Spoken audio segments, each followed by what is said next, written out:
Биз деген могу ысык көлдөн болом, могу кызыл омполду жаппадыкпы? Ошонуна мен башында тургам. Андан кийин ошону жеткизип мына Кыргызстандын 1 миллиард долларын сактап калдык. Толугу менен 50 жылга 30 жылга моратория кылдык. Ошондо эле мына кыргызстандыктарга кайрылам жана талас элиме кайрылам. Бул жердечи казанчынын өз иши, казандын кулагын каяктан чыгарат деп силер азыр канча сунуш берип атасыңар, ал тияктагылар башкача чечет. Ошондуктан менин токотер сунушум муну деген жер үйдү 20 жылбы 30 жылбы мораторияга алдырыш керек. Муга келет кандай? Эң туура.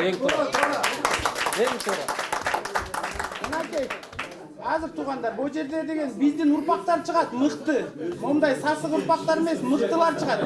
Ошолор өзүлөрү чыгат дагы толугу менен кыргыз элине иштетет. Ошондуктан мен сиздерге мындай токотер сунушум ошо. Анткени деген мен силер азыр жазып аткан каттарыңар баарыңар намысыңарга тийбейин, бирок силер монун сөзүн мен кыйтып сүйлөйм, бирок токотер уксаңар силер кайрылуучу инсандар мынтип сүйлөп атат. Менин көзүм көрбөйт, менин кулагым укпайт, менин тилим сүйлөбөйт деп атат. Мен чечпейм деп атат. Анан каяка кайрылгантабыз? Ошон үчүн биз бир ынтымактуу болуп, мыйзам чегинде каада салтыбызды бузбай, ошону жанагыдай кат түрүндө да жазып атып, толугу менен моратория кылалык.